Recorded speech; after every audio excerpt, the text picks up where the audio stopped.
umaga po, magandang hapon sa ating lahat, sa ating Panginoon. Salamat sa pagkakataon ito, maraming tayong bisita. Salamat din, nakarating kami ng St. Vincent mula sa summer camp. At kapag nga nabanggit mga ating reciter, sa mga bisita natin, nawa hindi ito yung huli. Bagos ito yung maging simula na sama-sama tayo kilalanin natin ang Diyos natin pinilikuan. Ang Diyos na totoo, Diyos na buhay.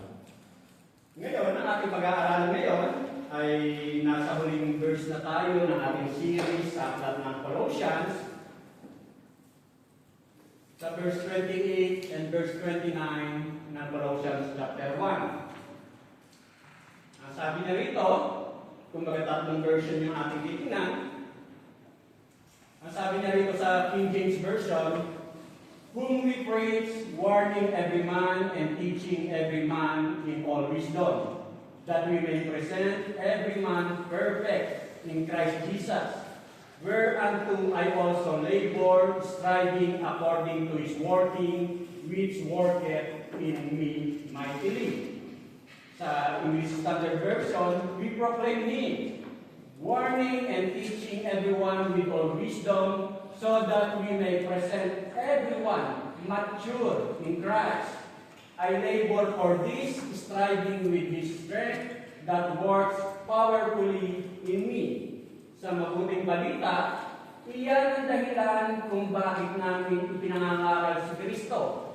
Pinangaalalahanan namin ang lahat at buong linaw na tinuturuan ayon sa aming makakaya upang maiharap namin sa Diyos ang bawat isa, sakdal at walang kapintasan dahil sa pakikipag-isa kay Kristo.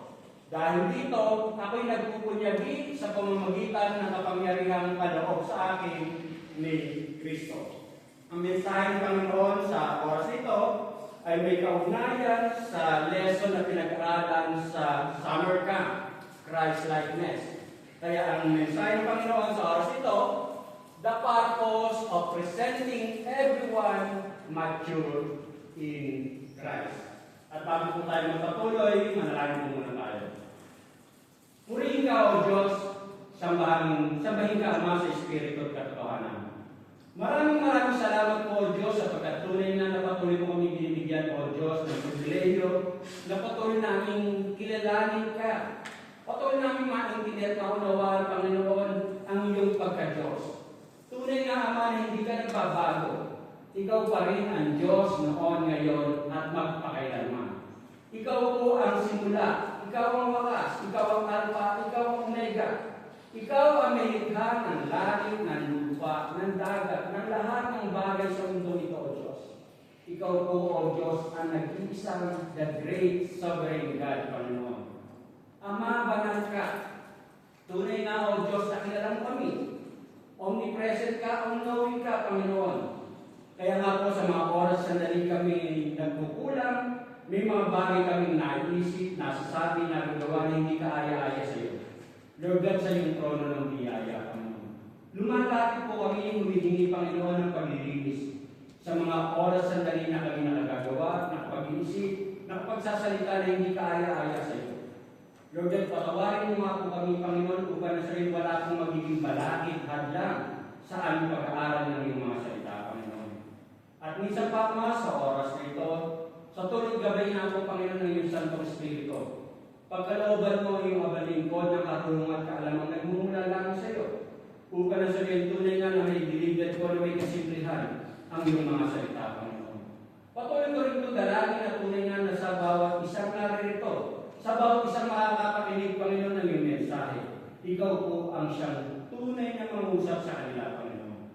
Lord, tunay nga na hindi lang po ito mapapakinggan. Bagkos ang mga aral at katotohanan sa mga salitang ito, Diyos, tanggapin, Panginoon, upang nang sa gayon, matuto kami, Panginoon, sa paglakad na kalugod sa iyo, Panginoon. At minsan pa, Ama, patuloy mo nga akong ibaba ang iyong panlingkod. Ako'y instrumento lamang. Ikaw po, O Diyos, ang tunay na magpapahayag. Ito nga po, O Diyos, ang ating samtalangin. May pasalamat. In Jesus' name I pray. Amen. At dito nga sa ating pag-aaralan, the purpose of presenting everyone mature in Christ. Ang layunin na maiharap ang bawat isa, sakdal, walang kapintasan, sa harapan ng ating Panginoong Jesucristo. At dito sa mga talatang ating binasa, iba't ibang salin, iba't ibang version, pero makita mo may sinasabing perfect, mature, complete, sakdal, walang kapintasan. Pero ang nais niyang iparating, ibig sabihin, isa lang, maging maturo. Magkaroon ng tunay na paglakad na kalugod-lugod sa ating Panginoon. Yun ang nais iparating ng talatang ating tinatalakay o tatalakayin sa mga sandali ito. Kung maaalala natin sa Matthew chapter 25, nabanggit dito yung the parable of the talents. Na ang ating Panginoong Diyos, kumbaga, nagbigay siya ng iba't ibang mga talento. Nagbigay siya ng 5, binigyan niya ng 2 isa, binigyan niya ng isa ng isa. Yung 5, kumbaga, ginamit niya, nagbunga ng 5. Yung 2, nagbunga ng 2. Yung isa, kumbaga, dahil raw siya natakot, pinahalaga niya, itinago niya. Pero ano sinabi ng Diyos dun sa 2, dun sa 5 na binigyan ng yung 5 na nagbunga ng 5, yung 2 na nagbunga ng 2. Well done, my good and faithful servant. Bagkos, yung isa na tinago niya, anong sabi? Tamad, alipin. Kumbaga walang silbi. Alam mo nang pinahalagahan ko yan, binigay ko sa'yo, pero hindi mo ginamit. At makikita nga natin sa Matthew 25 verse 30, ang sabi nga niya ito, all of us want to hear God say, well done, good and faithful servant, enter into the joy of your Lord. Lahat tayo gusto natin,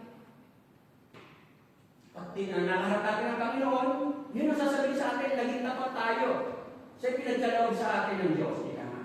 Ayaw natin marinig sa verse 30 na who wants to cast the unprofitable servant into the outer darkness, there will be weeping and gnashing of teeth. Na itapon ang isang masamang tao. At dito, makikita nga natin na isang pinapaalala sa atin sa mensahe na ating pag-aaralan. Kumbaga lahat tayo, kinakailangan natin magkaroon ng pagnanais na tayo'y lumakad na maging sakdal, walang kapintasan, maturo sa kalooban ng ating Panginoong Diyos. Katulad ng mga salitang binabanggit sa Biblia o sa salita ng Diyos. At lahat tayo, nararapat na tayo may pagnanais na makatulong din sa kapwa natin na ang isang tao ay magmaturo sa kanyang kalalagayang espiritual. Paano natin gagawin? Sa ating mensahe, meron tayong 3 titingnan na pinapaalala sa atin ng Diyos. Una, ang sinasabi nga niya rito, the purpose o yung layunin. At ang sabi nga niya rito, our purpose is to present every person mature in Christ. Yun ang layunin natin. Maiharap ang bawat isa na maging sakdal, walang kapintasan sa harapan ng Diyos. Kung nag-fall down ka, kumbaga, maaaring binigising ka, pinalalahanan ka ng Diyos, na hindi yan ang tamang lakad mo. Kung talagang may Kristo ka sa puso. At ang sabi nga niya dito, maiharap ang bawat isa, mature, walang kapintasan, sakdal, ika na, sa harapan ng ating Panginoon. So verse 25 ng Colossians chapter 1, kung maaalala natin, ang sabi nga niya rito, ako'y naging lingkod. Sino sinasabi niya rito? Sino nagsasalita? Si Pablo. Ako'y naging lingkod nito, nang hirangin ako ng Diyos upang ipahayag sa inyo ang kanyang salita. Hinirang niya ako upang lubusan ihayag sa inyo. Kung bakit niyo sinasabi ni Pablo, lubusan ihayag sa inyo. Ibig sabihin, lubusan maintindihan niyo kung nais talagang iparating, ituro ng Diyos sa isang lumalakad sa kalooban niya. Kung bakit sinasabi nito ni Pablo na ito yung tungkulin sa akin ng Diyos nang maganap ko na yung aral na nais ng Diyos sa pamamagitan ko, mahibahagi ko, maituro ko sa inyo. At dito, kumbaga sinasabi niya na ang iglesia, sa pamamagitan ni Pablo, maging sa mga sandali ito, nagiging daluyan ako ng salita ng Diyos na maiharap ang iglesia. Once na bumalik ang ating Panginoon sa Kristo, kasi naniniwala tayo na muling babalik ang ating Panginoon sa Kristo. Maiharap ang bawat isa. Sakdal at walang kapintasan. Once na darating muli ang ating Panginoon sa Kristo. Kumbaga yun yung ipinapaalala. Presenting everyone mature in Christ. Sa verse 22 and 23, kung maaalala natin sa Colossians 1, sasabi, dati, kumbaga, past tense, nakaraan, kayo'y malayo sa Diyos at naging kaaway niya dahil sa inyong kasamahan. Yan yung dati natin kalagayan. Sa verse 22, ngunit, dahil sa kamatayan ni Kristo, ginawa niya kayong mga kaibigan upang makaharap sa Kanya ng walang kapintasan, banal at walang bakit. Kumbaga, dahil sa ating Panginoon sa Kristo. Dahil sa kamatayan ng ating Panginoon sa Kristo, kumbaga, makakaharap tayo, walang kapintasan, banal, at walang mati. Positionally, ito yung ating kalalagayan. Pero habang narito pa tayo sa lamang ito, may experiential na naranasan. Ngayon, dapat din natin maintindihan na dito sa purpose natin, may mga pinaalala sa atin. Una, to present everyone mature in Christ, you've got to be growing maturity in Him. Kung para maiharap mo ang isa o ang bawat isa sa Panginoon sa Kristo ng sakdal o walang kapintasan, yung responsibilidad mo, ikaw mismo lumago ba? Kasi sabi nga, you cannot impart what you do not possess. Hindi ka makapagbabahagi, hindi ka makapag-share, hindi ka makapagbibigay kung ikaw mismo ay hindi nag-grow. Kung ikaw mismo hindi lumalago. Wala kang i-share, wala kang ibibigay, hindi ka na. At ang sabi nga niya rito, kailangan meron kang concentrated effort, meron kang pagnanais na lumago sa kalooban ng Diyos. Meron kang gustong, kumbaga meron kang part, meron kang response, ika na. Katulad din lagi ko sinasabi rin, ang pastor, nagpapahayag lang, nagtuturo lang. Pero in reality, ang miyembro pa rin kung paano niya i-apply ang mga natututunan niya. Dahil ang sinasabi rito, yung inaaral, yung napapakinggan, yung natututunan, dapat ikaw meron kang effort na may pagnanais kang lumago, ika na, sa kalooban ng Diyos. At dito, sinasabi nga na the Lord wants all His disciples to help in the cause of making other disciples. Ang bawat isang mananampalataya, ang nais ng Diyos. Kumbaga, maging kabahagi ka na makatulong ka sa iba na yung ibang mahihina rin, tulungan mo rin lumakad, magmaturo, maging sakdal at walang kapintasan, maiharap sa Diyos. Kung maaalala natin, ang Great Commission ng ating Panginoon, Yesu Cristo sa Matthew 28. Kumbaga, hindi lang naman sinabi na bautismuhan mo siya, sila, sa ngalan ng Ama, ng Anak, at ng Santong Espiritu. Ba't pa sa sinabi yun, gawin mo silang alagad. Ano ba ang alagad? Lumalakad sa kalooban ng Diyos. Namumuhay sa kalooban ng Diyos. Yun ang alagad. Hindi natatapos siya na bautismuhan ka lamang. Dapat lalakad ka, magiging alagad ka, ayon sa aral, turo ng ating Panginoon Diyos. At dito, kumbaga, kung maaalala nga natin, maging si Pablo, pinaalalahanan niya si Timoteo, kumbaga, Alam naman natin na kasama ni Pablo si Timoteo sa pagtatayo ng mga iglesia. Tinuturuan niya si Timoteo o maging yung ibang mga lingkod, pero sinasabi niya na yung mga natutunan mo, kumbaga yung mga nalaman mo, hindi lang para sa iyo. Ituro mo rin sa iba. At dito, sinasabi rin na maging si Pablo, sabi nga sa 1 Corinthians 11:1, be imitators of me just as I also am of Christ. Maging si Pablo, sinabi niya na, tingnan niyo ako. Kumbaga, maging halimbawa ako sa inyo. Kung paano ako nagiging halimbawa sa inyo na sinunod ko, lumakad ako sa kalooban ng Diyos. Kasi kung minsan, kumbaga, sa pamamagitan ng mga kasama natin sa iglesia, yun yung nagiging ehemplo, halimbawa, para na sa ngayon, yung mga bago ay merong matutunan sa paglakad sa kalooban ng Diyos. At dito, ikaw pwede kang maging halimbawa. Yun nga, anong klaseng halimbawa? Good or bad? Kasi pwede kang maging halimbawa eh. Yun nga lang, anong klaseng halimbawa? Anong klaseng influensya ang pinakikita mo sa mga bago ka? Magandang influensya ba o pangit ang influensya? Ang sinasabi nga niya rito na hindi ka magiging magandang ehemplo, halimbawa, kung ikaw rin mismo ay hindi lumalago sa iyong kalalagayan ng Espiritu. Yung pangalawa na pinapaalala sa atin dito, maturity in Christ means developing Christ-like character and conduct.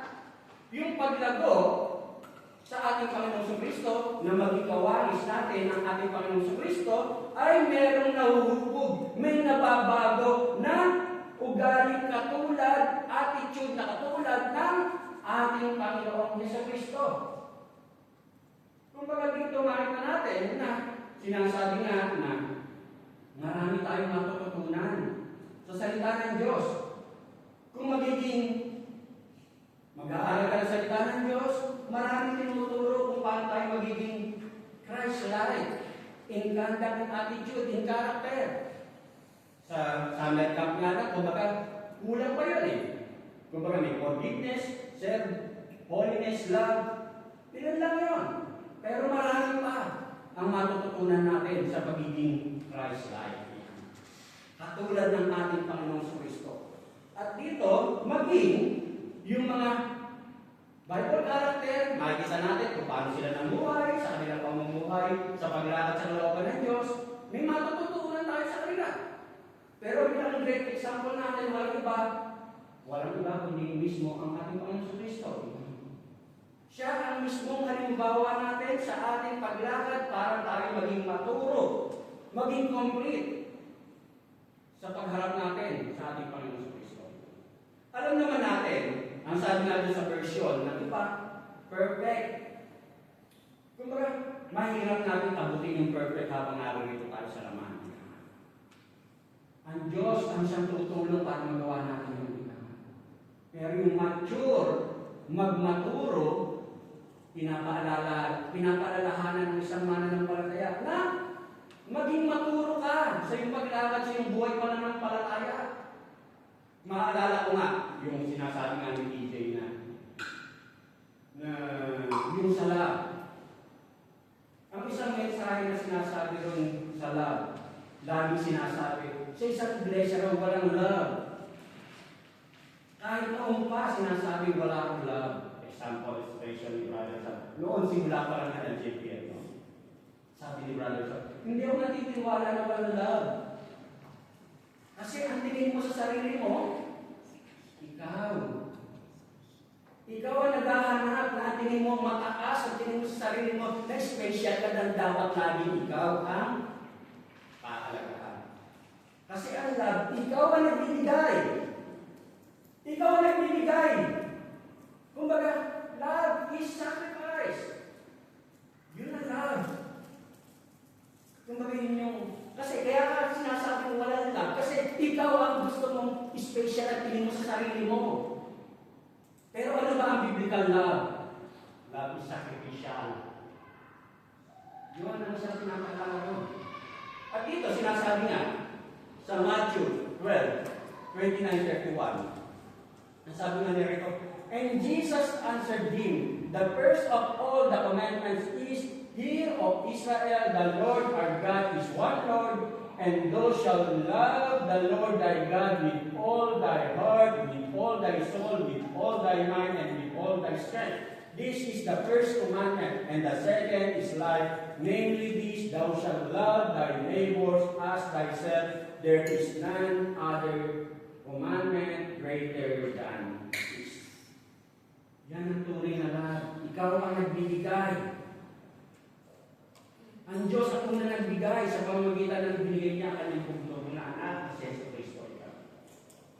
At dito, sinasabi nga ng ating Panginoon sa Kristo kasi may nagtanong sa kanya na ano yung pinakamahalagang punto sa ito yung binigay niya. Kung magkakuna, mahalin mo ang ating Diyos ng buong puso, buong kaluluwa, buong pag-iisip, at buong lakas. Yun yung una, unahin natin ang Diyos. Pangalawa, ibigin mo ang kapwa mo gaya ng iyong sarili. Ikaw ang nagbibigay. Yun ang love, ikaw. At dito, makita natin na matitingnan mo o masusuri mo ang iyong paglakad sa iyong buhay pananampalataya. Ilang taong ka na lumalakad sa iyong buhay pananampalataya. Masusuri mo kung nagmamature ka, kung gaano mo kamahal ang Diyos. Kung gaano mo mas pinahalaga ng kapwa mo kaysa sa sarili mo. Doon mo masusuri kung mas nagmamature ka. At dito, sinasabi niya, ang love, hindi lang siya pakiramdam. Katulad yung sinabi ni TJ. Totoo, hindi yan pakiramdam. Kumbaga, bahagi yun kasi laman yun eh. Laman tayo eh. Isinosyo, pinakikita mo, pinararamdam mo. Pero hindi yun talaga ang love. Love is a decision. Kahit nasaktan ka, gagawin mo yung tama. Love is an action. Kumikilos ka. Love is based on truth. Sa katotohanan. Na kahit nasaktan ka, pero yun ang tinuturo na hindi mahalaga kung ikaw ang nasaktan o ikaw ang nagkamali. Kumbaga, ito yung tinuturo eh. Kumbaga, kung nagkamali ka, hindi ka na kapatawaran. Pero kung paano pinahalagaan ng kapwa mo. Kaya nga, ang sabi, masusuri mo ang sarili mo kung nagmamature ka. Kung ang sabi, love the Lord with all, kumbaga, kung pag-isip o lakas, ibig sabihin talaga, mas pahalaga mo yung kapwa mo eh. Hindi na yun nararamdaman. Yun ang tunay na ma-assess mo kung nagmamature ka sa iyong paglakad, sa iyong kalooban. Sa paglakad sa looban ng ating Panginoon. At dito, sinasabi nga na isa siyang relational commands. Itong pinapaalala sa atin. Relational commands na kung saan ay tawag dito, magkaroon tayo ng tamang relasyon sa Diyos. Kung magagawa mo lamang yan kung meron kang tamang relasyon sa Diyos. Kasi, sa lugar, ang mga sinasabi nito, ang mga turo ng salita ng Diyos sa pangkaraniwang ginagawa ng mundo ito. Kasi kung yan ang gagawin mo, kung ito yung pamantayan ng mundo ito, ay lagi na ako agrabyado. Yun ang sasabihin ko eh. Bakit ako mauna? Yun ang sinasabi ng mundo ito eh. Kapag may kagalit ka. Pero iba, kapag gusto mo lumakas sa kalooban ng Diyos, mag-iba siya ng aral. Ngayon, magagawa mo lamang yan kung may tama kang relasyon sa Diyos. Kaya mo nagagawa. Kaya mo nagsasapang buhay. Kaya mo nag-a-apply. Kasi meron kang tamang ugnayan sa Diyos. Kasi ang Diyos ay banal. God is holy and cannot fellowship with any who are in their sins. Hanggat namumuhay ka sa kasalanan ibig sabihin, kapag namumuhay ka sa kasalanan, ang sinusunod mo pa rin ay ang iyong sarili. Hindi ka lumalakad sa kalooban ng Diyos. Yun. At dito, makikita natin na may hirapan kang i-apply yung Christ-likeness, yung love, yung obedience, yung forgiveness, kapag sarili mo ang siyang mas umanan. Mahirap. Pero sinasabi nga, ang text natin, naalalahanan niya ang mga kapatid sa pananampalataya na naway maging maturo, maging complete, maging perfect ang bawat isa na was na haharap sa ating Panginoon sa Kristo. Well done, my faithful servant. At dito, kumbaga, makikita nga natin na ang Diyos natin ay banal. Kinakailangan magkaroon tayo ng tamang relasyon sa Kanya. At dito, sinasabi nga na magkakaroon tayo ng relasyon sa Kanya. Karamihan naman dito, naniniwala naman ako, Kristiyano. Anong malalaman na talagang may relasyon ka na sa Kanya kung susuriin natin ang ating sarili? Kapag naaalala mo kung sino yung pinako sa cross at bakit siya pinako sa cross, di ka na. Maaalala mo na, bahagi ka doon. Bahagi ako doon. Kung bakit napako si Kristo. Inaangkin mo, bahagi ka doon. Bahagi ka doon kung bakit napako siya. Bahagi ka doon kung bakit ka magkakaroon ng kaligtasan ng kalinisan. Di ka na. Bahagi ako doon. At dito, sinasabi nga na, for the wages of sin is death, but the free gift of God is eternal life in Christ Jesus our Lord. Kung magkakaroon tayo ng tamang relasyon sa ating Panginoong Jesucristo. At dito, kumbaga, sinasabi nga rito, at the point you put your trust in Christ, you begin a relationship with God. But like a relationship, you have to spend time together if you want to grow in that relationship. Kumbaga, magsisimula yung relasyon natin sa ating Panginoon sa Kristo kapag yung pagtitiwala natin na yung ginawa ng ating Panginoon sa Kristo, bahagi ang doon. Kumbaga, magkakaroon tayo ng relasyon. At katulad ng lahat ng relasyon, ika nga, kung gusto mong mag-grow, kailangan mong maglaan ng oras para mag-grow. Kailangan mong magbigay ng panahon para mag-grow. Katulad halimbawa sa mag-asawa. Sa isang bagong mag-asawa. Kapag ang isang mag-asawa nangako in good and in health,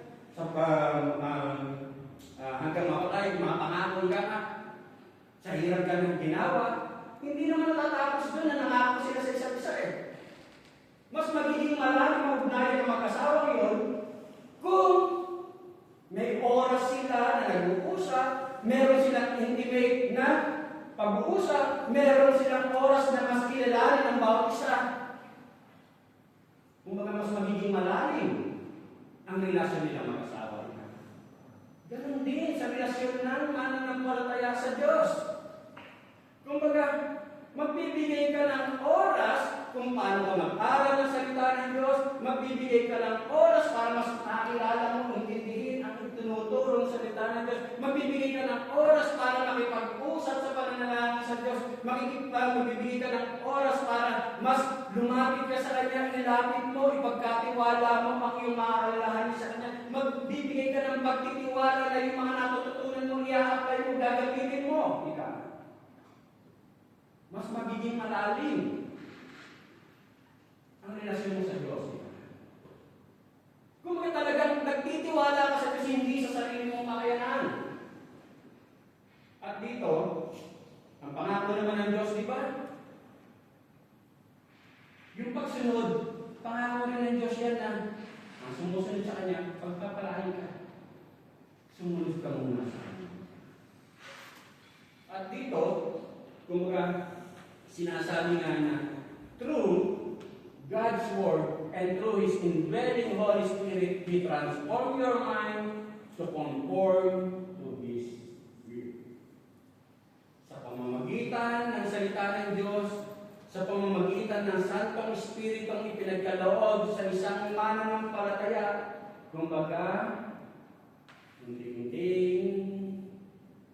magkakaroon ng pagbabago sa iyo.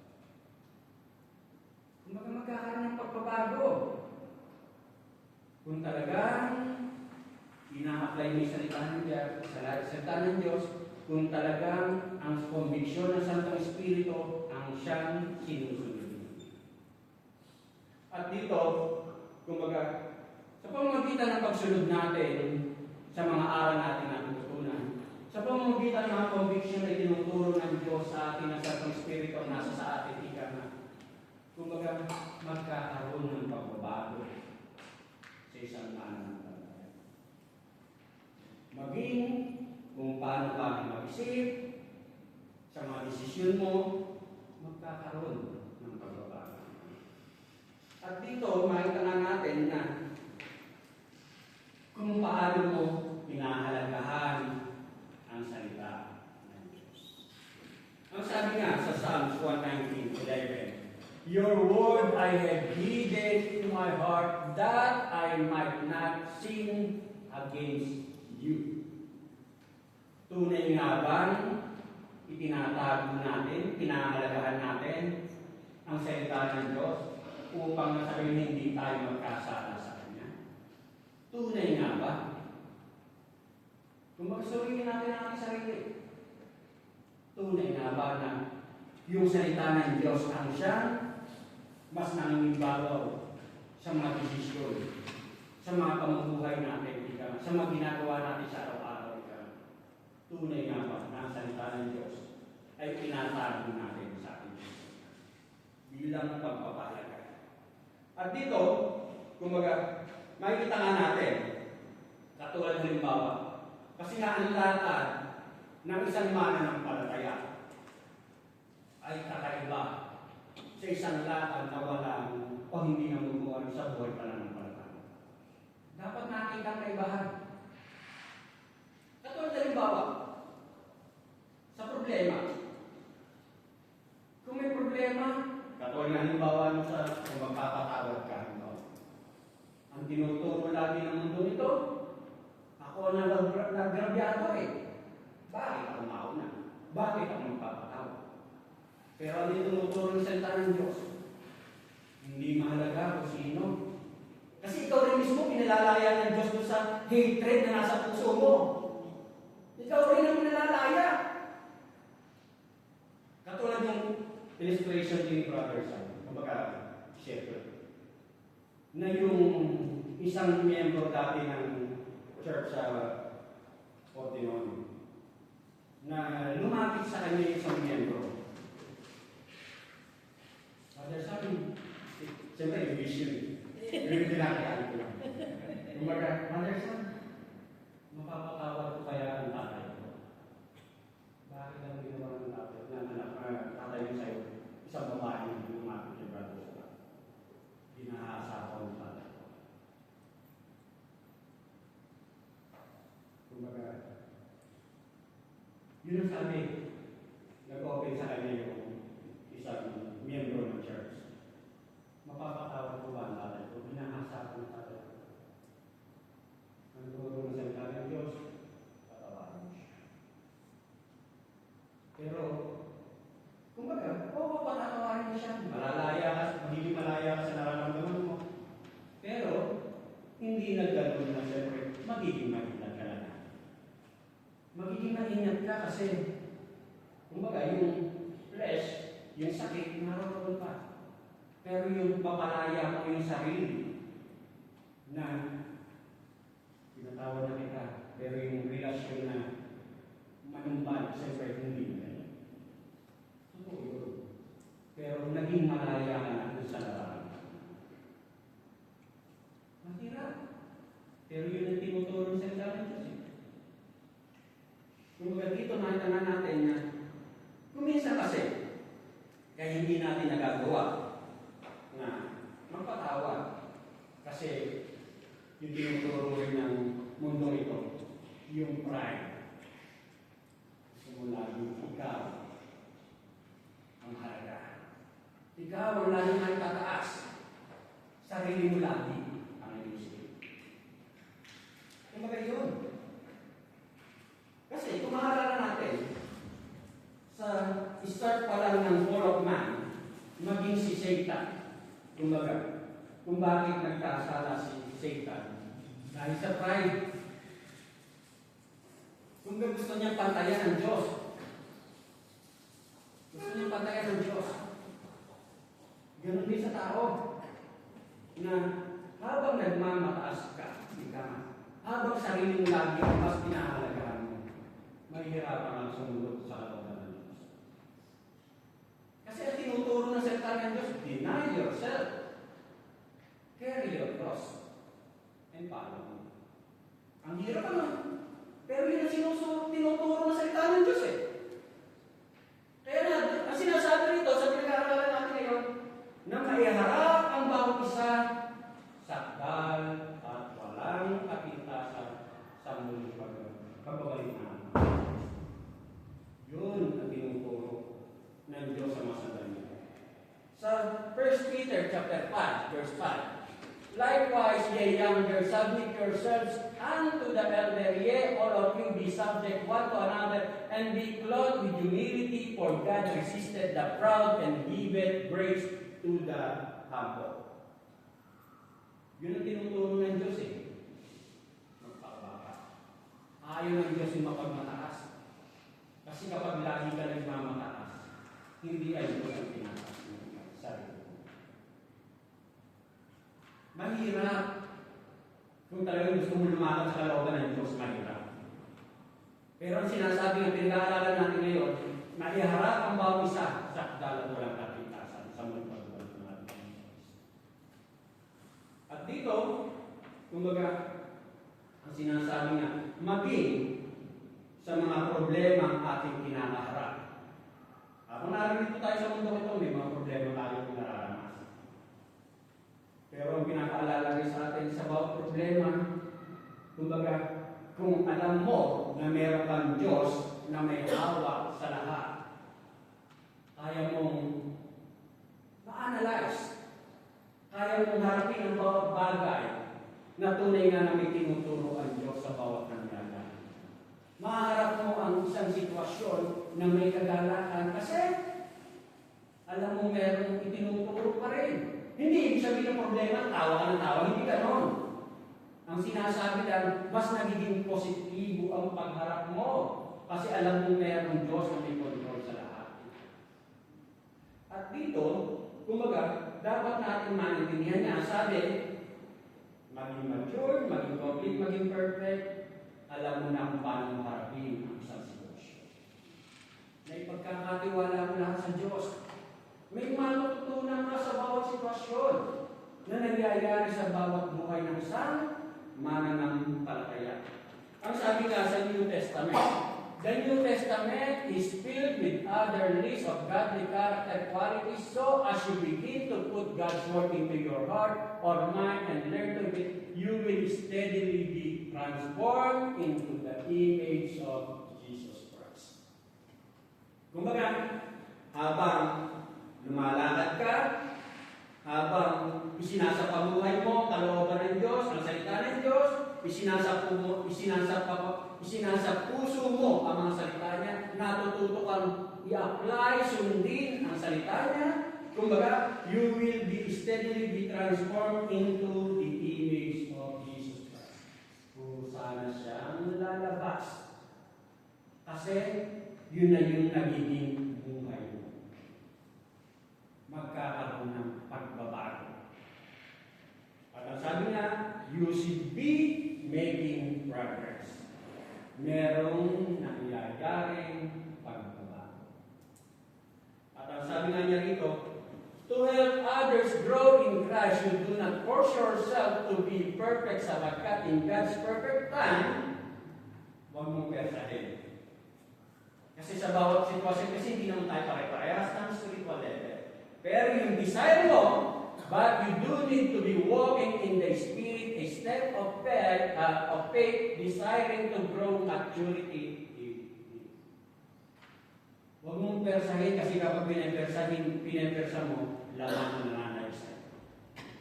Pero ang nakikita mo, dapat maintindihan mo, yung desire to grow, desire na mag-step of faith, dapat laging nalagyan. Kasi nga, kumbaga, ang isang Kristyano, hindi siya nakukontento sa kanyang nalalagayan spiritual. Kasi nga, from glory to glory, kaya na dapat tayo'y magiging sakdal walang kapintasan. Kumbaga, ang Diyos sa takdang oras, takdang panahon, ipagkakaroon ng Diyos. Pero yung desire mo na mag-grow, dapat laging nalagyan. At dito, sa pangalawa na pinapaalala sa atin, the proclamation. Ang sabi doon sa verse 28, we proclaim Him, admonishing every man and teaching every man with all wisdom, so that we may present every man complete in Christ. Sa letter A, ang sabi nga niya rito, proclaiming Christ is not just a job for a pastors or for church leaders, but for all of God's people. Hindi lang po siya trabaho ng pastor o ng mga church leader. Kumbaga, may tungkulin ang lahat ng anak ng Diyos na ipahayag kung sino yung meron tayo. Pag sinabi mong proclaim, means to announce as herald or messenger. Kumbaga, may pahayag mo, may share mo, si Jesus Christ. Yung pagpapahayag, katulad ng pagiging pastor, yung pagpapahayag ng pagiging evangelist, preacher, kumbaga meron talagang gifted dyan. Kumbaga, katulad na sinasabi sa 1 Timothy 5:17, kumbaga mga qualities ng isang tagapanguna. Kumbaga, ganyan talagang trained or gifted para magpahayag ng salita ng Diyos. Pero, malinaw na sinasabi nga ng salita ng Diyos na hindi lang sila, hindi lang kami. Lahat ay may tungkuling magbahagi, ipahayag si Jesus Christ sa iba. At dito, kumbaga, kung maaalala natin, kumbaga halimbawa, ang sabi nga niya rito, yung proclaim o yung ipahayag, ibahagi mo, sabihin mo. Noon, kapag sinabi mong nung mga sandaling yun, yung herald o messenger, ang sa isang kaharian na kumbaga sa isang kaharian, kung mayroong nais ipabati ang hari sa kanyang nasasakupan, mayroong isang herald or messenger na sinasabi, ito ang nais ipahayag ng hari. Kumbaga, siya yung tagapagsalita. At itong tagapagsalita ito, sinasabi niya kung ano yung nais sabihin ng hari sa pamamagitan niya. Kumbaga, yung nais sabihin ng hari sa nasasakupan niya, hindi yung sarili niya. Siya lang ang nagpapahayag. Ganun din ang isang nagpapahayag ng salita ng Diyos. Meron tayong sense of authority na yung ipinapahayag natin ay ang Diyos, ang ating Panginoon Jesucristo, ang ating Panginoon Diyos. Meron kang sense of authority na ipahayag kung ano yung nais sabihin ng Diyos sa pamamagitan ng pagpapahayag o pagbabahagi mo ng salita ng Diyos. At dito, kumbaga, dapat natin maintindihan na ang ipinahayag natin ay ang ating Panginoong Jesucristo. Kumbaga, ang sabi nga niya, we do not want to present Jesus as an option. Kumbaga, hindi yan option. Hindi lang yan, hindi mo kailangan mo, hindi gano'n. Dapat maintindihan na kapag ipapahayag mo na tanging si Jesus Christ lang talagang tanging paraan, tanging daan, tanging katotohanan, tanging sanhi o pagbubulan ng buhay na walang hanggan. At dito, maging, ang sabi nga, sa buhay na walang hanggan, walang iba, si At si Jesus Christ din ang kailangan para lumakad ka pag maturo ka sa iyong buhay pananampalataya. Kumbaga, pinapaalala sa atin na kailangan natin ipahayag, ipakilala ang ating Panginoong Jesucristo. Sa letter B, ang sabi niya rito, proclaiming Christ means that we do not proclaim human wisdom. Yung mensahe natin, kumbaga, sa pagpapahayag ng salita ng Diyos, dapat nakasentro kay Jesus Christ. Dapat nakasentro kung ano yung mga ginawa ng ating Panginoon sa Kristo. At hindi kung ano yung pangsarili o mga tinuturo lang ng mundong ito. Sa pagpapahayag mo ng salita ng Diyos, nakasentro kay Jesus Christ. At hindi ito hinahaluan lang, ito yung alam ko. Ito yung sinabi nila. Hinahaluan mo, hindi ganyan. Dapat kung ano yung sinasabi ng salita ng Diyos, na si Jesus Christ lang ang tanging daan, the way, the truth, and the life. Nakasentro sa Kanya, lahat. Ngayon, ang nakakalungkot lang, na kung hindi ka talaga atento. Kung hindi ka atento na puro ka lang tanggap ng tanggap, kasi ang sabi nga kanina, dapat ikaw rin mismo, meron kang pagnanais na mag-grow. Kung ba ibig sabihin, nag-aaral ka rin sadya. Kasi kung punta ka rito, may magsabi sa'yo, hindi ka naman nag-aaral, tanggap ka rito, kung saan ka pupunta, hindi ka naman nag-aaral, malilito ka. Madadaya ka. Malalason ka. Kaya ikaw rin mismo may responsibilidad na mag-aral. Kaya yung tinuturo rito, leisure, kayamanan, kasaganaan. Kung lalakad ka sa kalooban ng Diyos, hindi naman laging ganun eh. Iiyak ka ba kasi mahirap-hirap eh. Pero sinasabi, naman ka sa love. Ang love is sacrificial. Pero kung sa mundo ito, puro pakinabang ang gusto mong ulit ka. Kaya nga dito makita na natin na sa pagpapahayag ng salita ng Diyos, ibig sabihin ang pinapahayag natin ay kung ano yung sinasabi, aral, turo ng ating Panginoon sa Kristo, hindi dagdag kaalaman o sarili mong kaalaman. Katulad halimbawa ng positive thinking. Kung awang ko kung nabasa mo yun, pero yung pa yun, kahit ako ng college nabasa ko yun, The Power of Positive Thinking na libro. Maganda siya. Kung baga, namamotivate ka eh.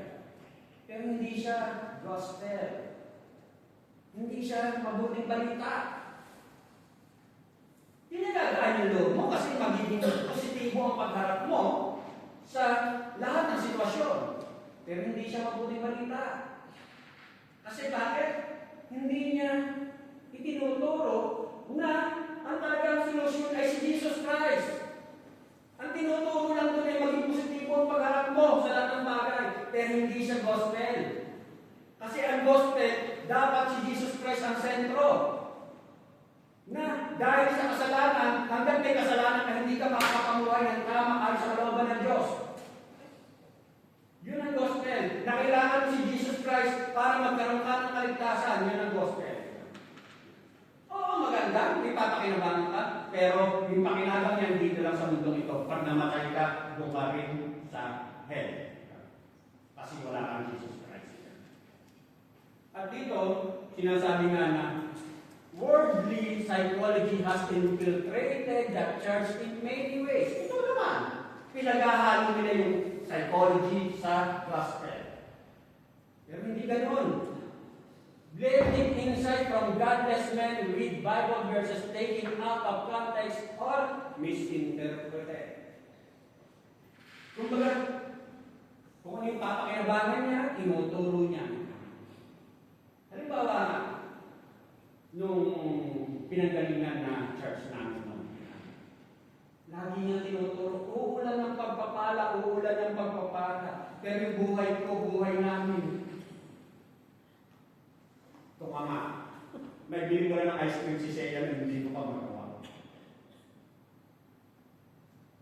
Pero, hindi pala gano'n. Dapat mong maintindihan na ang buhay talaga ang gusto mong lumapat sa kalooban ng Diyos. Unahin mo muna talaga ang Diyos. Ang kanyang kaharian, ang kanyang katuwiran. Ipagkakaloob ng lahat. At kasama doon, siyempre, sa paglakad mo, hindi laging madali. Kaya nga may perseverance eh. Kaya nga may patience eh. Kaya nga may commitment eh. Kaya nga may obedience eh. Hindi laging madali. Pero ang pangako ng Diyos, hindi kita iwan, hindi ka babayaan. Kaya nga, ang sinasabi nga niya rito, Christ crucified is not proclaimed. Kapag hindi pinakikilala si Jesus Christ, kumbaga, lumayo ka na dyan. Kasi ang sentro nga ng lahat, si Jesus Christ. Siya ang sentro ng lahat. Siya ang tunay na sagot sa problema. Kumbaga, kay Jesus Christ. Yung pangatlo na pinapakala sa atin sa letter C, sabi nga niya dito, proclaiming Christ means that we proclaim God's wisdom centered on the person and work of Christ. Kung maalala ka natin, na itong sulat ni Apostol Pablo sa mga taga-Colossians, kasi nga may mga maling aral na nakapasok sa iglesia ng Colossus. At dito, makita rin natin na si Paul, kumbaga, contrasted human wisdom with God's wisdom in Christ. Kung ba sinalungat ni Pablo, maging sabi nga niya sa 1 Corinthians 1:21-24, sapagkat ayon sa karunungan ng Diyos, hindi niya itinulot na siya'y makilala ng tao sa pamamagitan ng karunungan ng sanlibutan ito. Sa halip, ninarapat niya ang mga nananalig sa kanyang iligtas sa pamamagitan ng mabuting balita na aming ipinangangaral, ngunit ipinalalagay naman ng sanlibutan na isang kahangalan. Kumbaga, akala nga, kapag yung sa mundong ito, akala mo marunong ka. Akala mo, alam mo na lahat. Pero hindi. Hanggang hindi mo talaga naintindihan ang kalooban ng Diyos, ang sabi nga sa verse 22, ang mga Hudyo'y humihingi ng kababalaghan bilang katunayan, karunungan naman ang hinahanap ng mga Grego, ngunit ang ipinangangaral namin si Kristo ipinako sa krus, isang katitisuran sa mga Hudyo at kahamalan para sa mga Hitil, subalit sa mga tinawag ng Diyos maging Hudyo at Grego, si Kristo ang kapangyarihan at karunungan ng Diyos. Ating Panginoong Kristo ang pinaka-sentro ng lahat.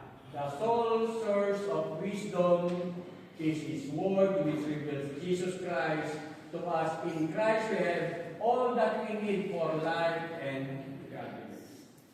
Nasa sa Kanya na lahat. God's Word is adequate, sapat ang salita ng Diyos para tayo'y maihanda, meron tayong magamit para sa ating paglakad sa ating buhay, pananampalataya. At ang sabi nga niya rito, habang tayo'y lumalakad, nagtitiwala sa kalooban ng Diyos, kumbaga, mas napaparangalan ang ating Panginoong Diyos.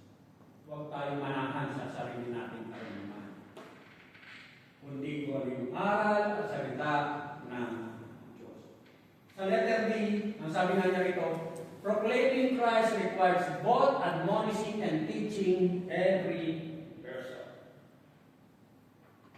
Ang sabi niya rito, every person and every type of person matters to Christ. Ang bawat isa. Ang bawat isa, anong klase ng tao, pag-ugali, mahalaga yun sa Diyos. Ang bawat isa, kumbaga, maturuan ang bawat isa na paano niya may apply ang salita ng Diyos sa kanyang sariling kalagayan. Kasi magkakaiba tayo eh. At dito, makita rin natin, na sabi nga dun sa 1 Thessalonians 5:14, we urge you, brethren, admonish the unruly, encourage the faint-hearted, help the weak, be patient with everyone. Kumbaga dito makita natin na yung sulat naman ni Pablo sa mga taga-Thessalonica na merong unruly, may faint-hearted, merong mahihina. Ibig sabihin merong mga different spiritual level. At ang pinapaalala sa atin, maalalayan natin, matulungan natin ang bawat isa kung paano niya i-apply ang salita ng Diyos. At dito, magagawa natin yan sa pamamagitan ng pagtuturo ng salita ng Diyos. Sa pagtuturo. Katulad halimbawa, na yung mga magulang na Kristiyano, kung magulang ang Kristiyano, matuturuan mo yung mga anak mo na lumakad ng pamumuhay Kristiyano. Katulad halimbawa ng mga kababaihan na mas nakatatanda, matuturuan niya yung mas nakababatang mga kababaihan kung paano siya makakapamuhay ng bilang isang kababaihan na may Kristo na puso. Katulad ng isang mas maturong mananampalataya, mas maalalayan niya ang isang bagong lumalakad sa kanyang buhay pananampalataya. Matuturuan niya. Maaalalayan mo. At ang sabi natin ito, kumbaga, magagawa natin ito na habang tayo'y nagtuturo sa iba. Ang sabi na niya rito, proclaiming Christ requires both admonishing and teaching every person. Admonishing and teaching every person. Ibig sabihin, habang nagtuturo ka, ikaw mismo rin natuturo. Totoo yan. Siyempre, yung pinag-aaralan ko, ako unang tinuturuan dito bago kumain tayo sa iyo. Ganon din sa isang tagapagturo o sa isang mananampalataya na dapat ikaw bukas din ang puso mo na magpaturo mismo sa salita ng Diyos. Kasi ang pinaka-head naman natin ay ang Diyos. Kung mga nagtuturo ka, pero ikaw rin mismo, bukas ang puso mo na magpaturo doon sa salita ng Diyos. Ikaw. Proclaiming Christ requires both, magkasama yan, na ikaw nagpapaturo at ikaw rin nagpapaturo. At dito, sa pangatlo, sabi nga niya rito, yung kanina. Doon sa pangatlo, the procedure o yung paraan.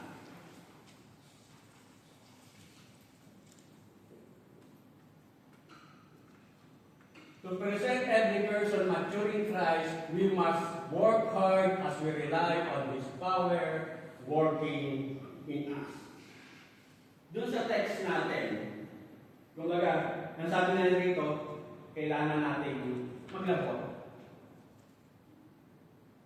Kailangan natin magtrabaho. Kailangan natin gumawa para sa Panginoon. At ang sabi na niya rito, work hard. Sa verse 29 ng text natin sa oras nito, whereunto I also labor, striving according to His working, which worketh in me mightily. Ang sabi niya rito sa verse King James Version. Sa mabuting balita, dahil dito ako'y nagpupunyagi sa pamamagitan ng kapangyarihan ng Lord sa akin ni Kristo. Kung babalansahin mo o titingnan mo, makita mong balance. Na, ang sabi ni Pablo, ako'y nagtatrabaho, nagpupunyagi, pero yung pagtatrabaho niya, yung pagpupunyagi niya, yung pagsisikap niya, ginagawa niya sa kapangyarihan mula sa Diyos. Work it in me. Kasi nasa sa akin. Isang mananampalataya ang Santong Espiritu. Kumbaga, nagpapagal ako, gumagawa ko, napapagod ako. Di ba sinasabi ko, minsan wala akong tulog para lang ako makapagpahayag sa salita ng Diyos minsan. Pero kung sa sarili kong pagod yun, hindi ko magagawa.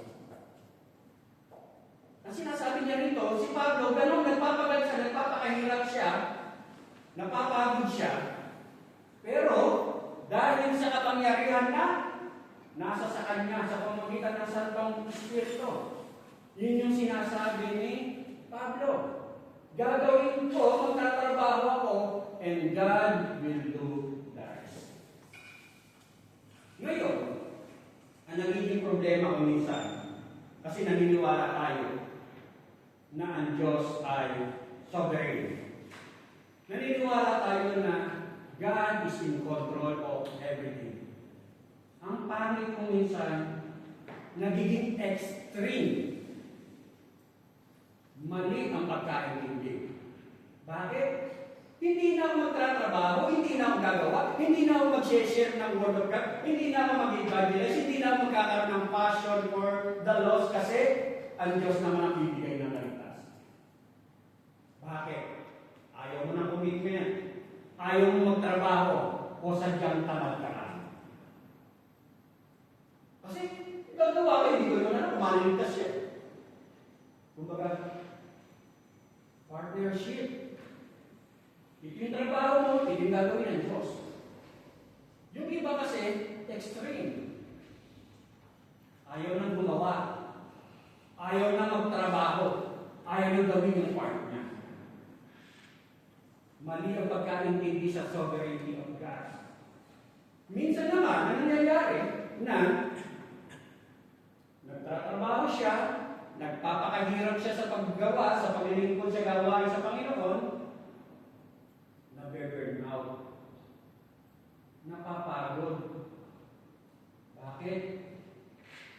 Dahil hindi sa kapangyarihan ng Diyos, kundi sa sariling laman.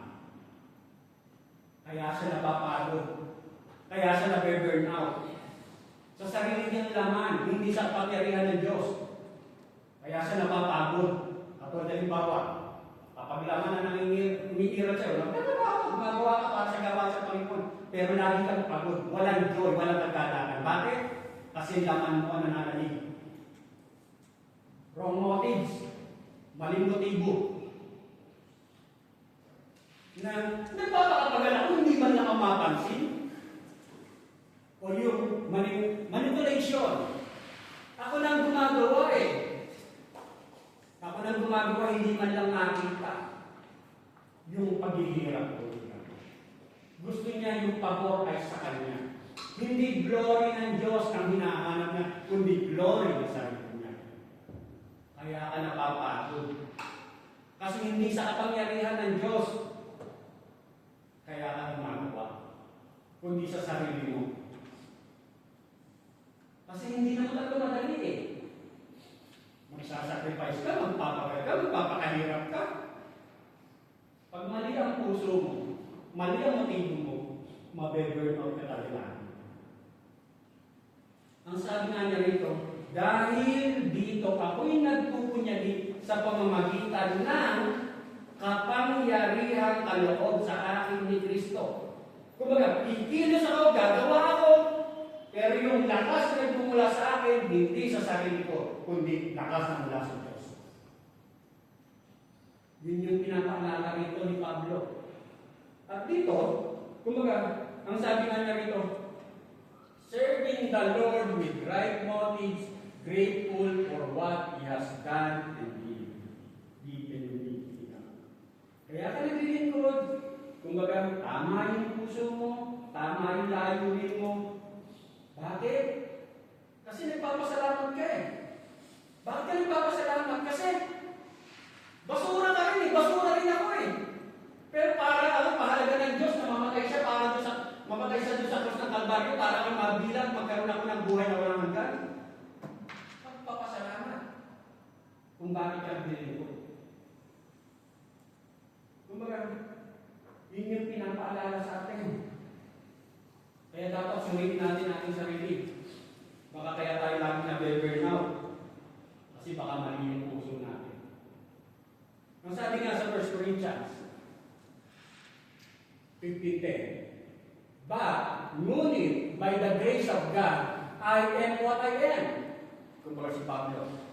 And His grace toward me was not in vain. Yung biyaya na pinagkaloob sa akin ng Diyos, hindi nasasala. On the contrary, sa kabila ito, I work harder. Mas nagsusumikap ako. I work harder than any of them. Yet not I, hindi ako, but the grace of God was with me. Ngunit ang biyaya ng Diyos ay siyang nasa sa akin. Kaya ako nagagawa ito. Ang sabi ni Pablo. Kumbaga, dito, makikita natin na pinapaalalahan tayo ng Diyos. Katulad nung matatapos sa summer camp. Yung natapos sa summer camp, kung tutusin, ang daming trabaho. At first time na nagkaroon ng summer camp na doon ginanap sa Kosensa na lahat ng malaking gawain. Kumbaga, mas matagal, mas malaki, ika na. Pero naging matagumpay ang gawain kahit may problema, pero in pine, sa kabuuan, matagumpay siya. Kasi, naglingkod ang bawat isa, ginawa nila ang bawat isa, ginawa ng bawat isa, ang tungkulin na dapat niyang gampanan sa gawain. Kasi nga, ang body of Christ ay nabubuo ng iba't ibang bahagi, lahat ay kumilos ito. Katulad halimbawa rin nung pagkatapos ng summer camp, ika nga, nagkaroon kami ng night swimming. May nakako na nakapatiran, hindi ko na mabanggitin. May nakako na siyempre lahat kami pagod. Pero doon sa night swimming ngayon, kumbaga, may naghanda na ng tabula, may mga naglatag ng hihigaan, may nagkantahan, may naligo na agad, may mga naglaro. Pero yung iba, pumunta na doon at nag-ihaw, nagpabaga ng ihaw. Kumbaga, hindi nagsilipan.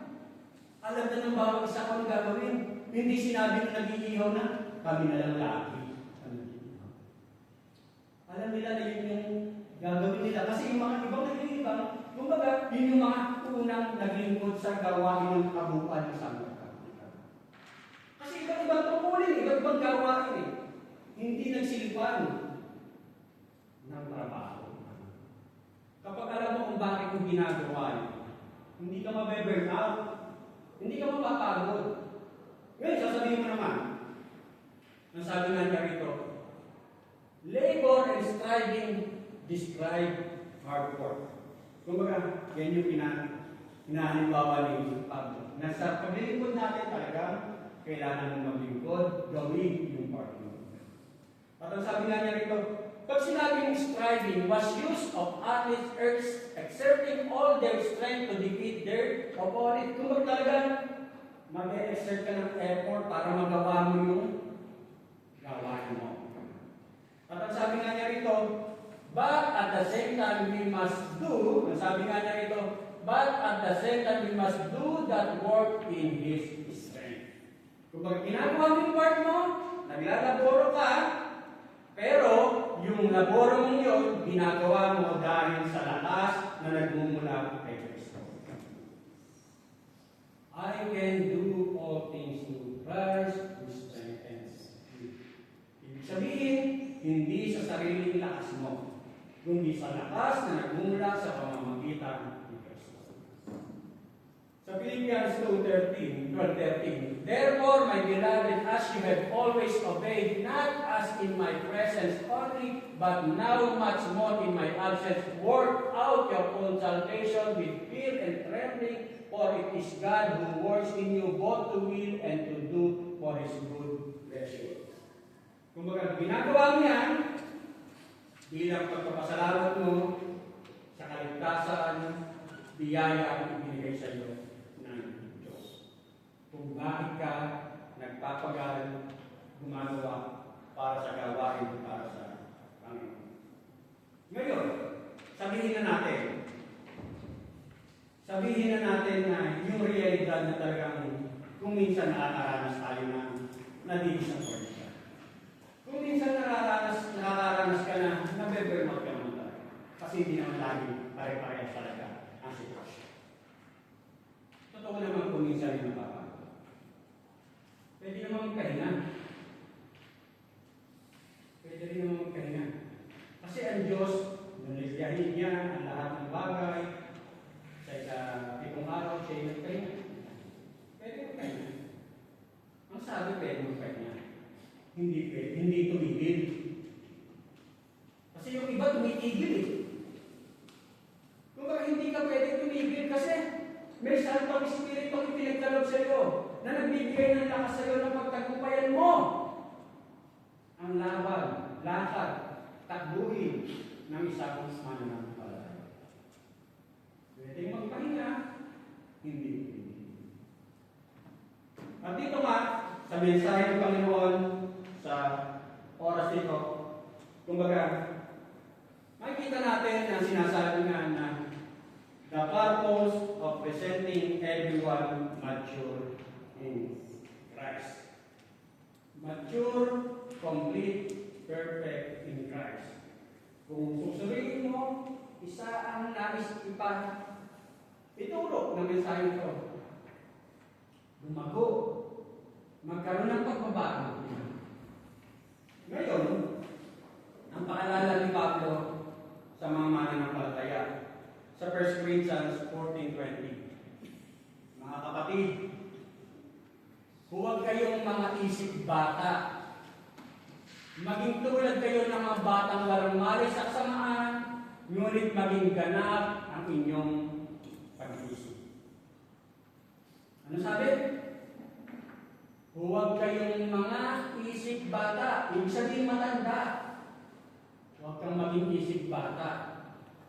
Huwag kayong maging isip bata. Ibig sabihin, mas madaling turuan ang bata kaysa sa matandang isip bata. Ang hamon ng Panginoon sa oras ito, ang sabi nga sa Ephesians 4:21-24, assuming that you have heard about Him and were taught in Him as the truth is in Jesus, to put off your old self which belongs to your former manner of life and is corrupt through deceitful desires, and to be renewed in the spirit of your mind, and to put on the new self created after the likeness of God in true righteousness and holiness. Sa mabuting balita,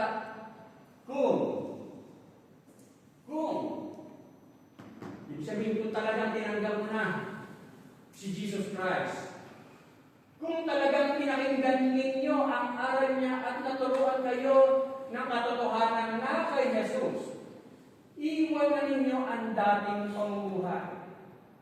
Hubarin na ninyo ang inyong dating pagkatao na napapahamak dahil sa masasamang kita. Magbago na kayo ng diwa at pag-iisip. At ang dapat makita sa inyo, ang bagong pagkatao na nilikhang kalarawan ng Diyos, kalarawan ng kanyang katuwiran at karangalan. Maraming salamat. Ama, salamat po, O Diyos, sa salita mo. Tunay na, O Diyos, na Ikaw ay buhay, katulad ng mga salita mo, buhay. Dalayan mo ako, O Diyos, na tunay na mensahe nito, O Diyos, na aming napag-aralan. Ikaw po, O Diyos, ang siyang tunay na nangusap. Dalayan mo ako, O Diyos, na makita nito sa bawat puso at isipan ng bawat isa. Lord God, gamitin ang mga paalala nito, O Diyos. Na tunay nga ang nais mo, Panginoon. Lord God, once na babalik ka, haharap kami sa iyo, Panginoon. Maging sakdal at wala kami kapintasan, Panginoon. Lord God, hindi po madali. Hindi po madali, Panginoon, sapagkat naririto kami sa laman, Panginoon. Pero bago ka umalis, bumalik dyan sa kalangitan. Lord God, ibinigay mo na sa mga mananampalataya ang aming kailangan, ang Santong Espiritu, Panginoon. Lord God, na nagbibigay sa amin ng lakas, nagbibigay sa amin ng comfort, Panginoon, nagbibigay sa amin ng illumination, Panginoon. Lord God, dalayan mo ako, O Diyos, na tunay na ang kiling po namin ang mga katotohanan nito. Gamitin, i-apply po namin, Panginoon, sapagkat tunay na habang ina-apply po namin ang katotohanan mula sa iyong mga salita, mas nararanasan namin buhay ka sa aking mga Panginoon. Salamat po, O Diyos, sa oras ito. Ito nga po, O Diyos, ang aking samdalanin, na may pasasalamat. In Jesus' name I pray. Amen. Patuloy po tayo manalangin.